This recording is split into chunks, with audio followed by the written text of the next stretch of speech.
During the summer of 2003, events in the northeastern United States involving a strange human-like creature sparked brief local media interest before an apparent blackout was enacted. Little or no information was left intact as most online written accounts of the creature were mysteriously destroyed. Primarily focused in rural New York State, once found in Idaho, self-proclaimed witnesses tell stories of their encounter with a creature of unknown origin. Emotion ranged from extremely traumatic levels of fright and discomfort to almost childlike sense of playfulness and curiosity. While their published versions are no longer on record, the memories remain powerful. Several of the involved parties began to look for answers that year. In early 2006, the collaboration had accumulated nearly 24 documents dating between the 12th century and the present day, spanning 4 continents. In almost all cases, the stories were identical. A Mariner's Log, 1691. He came to me in my sleep, from the foot of my bed. I felt a sensation. He took everything. We must return to England. We shall not come here again. At the request of the Rake. A journal entry, translated from Spanish, 1880. I've experienced the greatest terror. I've experienced the greatest terror. I've experienced the greatest terror. I see his eyes when I close mine. They're hollow, black. They saw me, pierced me. His wet hand, I won't sleep. I will not. His voice.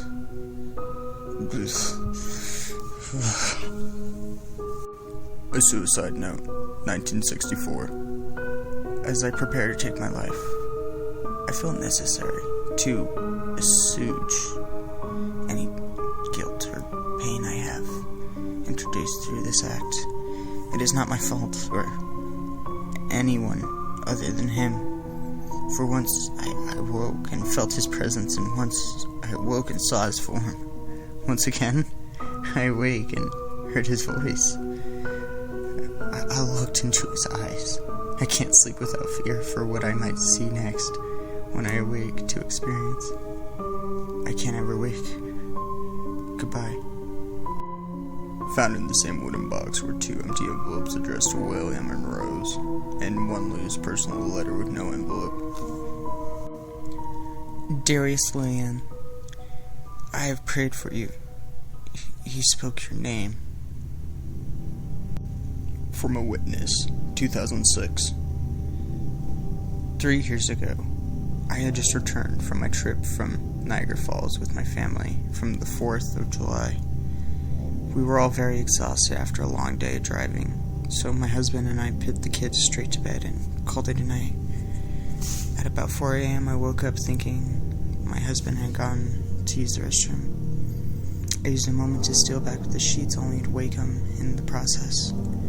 I apologized and told him I thought he was out of bed. When he turned to face me, he gasped and pulled his feet up from the end of the bed so quickly. His knee almost knocked me out of the bed, and then he grabbed me and said nothing. After adjusting to the dark for a second, I was able to see what caused the strange reaction. At the foot of the bed, sitting and facing away from us, was what appeared to be a naked man, or a large hairless dog of some sort. Its body position was disturbing and unnatural, as if it had been hit by a car or something. For some reason, I was not instantly frightened by it, but more concerned as to its condition. At this point, I was somewhat under the assumption that we were supposed to help him. My husband was peering over his arm and knee, tucked in the fetal position, occasionally glancing at me before returning to the creature. In a flurry of motion, it scrambled around the side of the bed, and then crawled quickly in a flailing sort of way along the covers until it was less than a foot away from my husband's face. It was completely silent for about 30 seconds, probably closer to 5, but it seemed like a while. Just looking at my husband. It then placed its hand on his knee, and then ran into the hallway leading to the kids' room. I screamed and ran for the light switch, planning to stop the thing before it hurt my children. When I got to the hallway, the light from the bedroom was enough to see it crouching, hunched over about 20 feet away. It turned around and looked directly at me. covered in blood. I flipped the switch on the wall and saw my daughter, Clara. The creature ran down the stairs as my husband and I rushed to help our daughter. She was very badly injured and spoke only once more in her short life. She said, "He is the Rake." My husband drove his car into the lake that night while rushing our daughter to the hospital. They did not survive. Being a small town, news got around very quickly. The police were helpful at first, and the local newspaper took a lot of interest as well. However, the story was never published, and the local television news never followed up either. For several months, my son Justin and I stayed at a hotel near my parents' house. After we decided to return home, I began looking for answers myself. I eventually located a man in the next town over who had a similar story. We got in contact and talked about our experience. He knew of 2 other people in New York who had seen the creature. We now refer to him as the Rake. It took the 4 of us 2 solid years of hunting on the internet and writing letters to come up with a small collection of what we believed to be accounts of the Rake.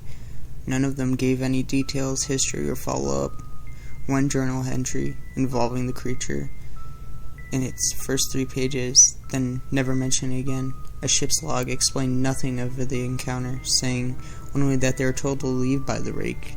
That was the last entry in the log. There were, however, many instances where the creature's visit was a series of visits with the same person. Multiple people also mentioned being spoke to, my daughter included. This led us to wonder if the Rake had visited any of us before our last encounter. I set up a digital recorder near the end of my bed and left it running all night, every night for 2 weeks. I would tenuously scan through the sounds of me rolling around in bed each night. When I woke up by the end of the 2nd week, I was quite used to the occasional sound of sleep while blurring through the recording at 8 times the normal speed. It still took almost an hour every day. On the first day of the 3rd week, I thought I heard something different. What I found was a shrill voice. It was the Rake. I still can't listen to it long enough to begin to translate it. I haven't let anyone listen to it yet. All I know is that I've heard it before, and now I believe that it spoke when it was sitting in front of my husband. I don't remember hearing anything at the time, but for some reason the voice on the recorder immediately brings me back to that moment. The thought that must have gone through my daughter's head makes me very upset. I have not seen the Rake since. He ruined my life, but I know that he's been in my room while I sleep. I know and fear that one night I'll wake up to see him staring at me.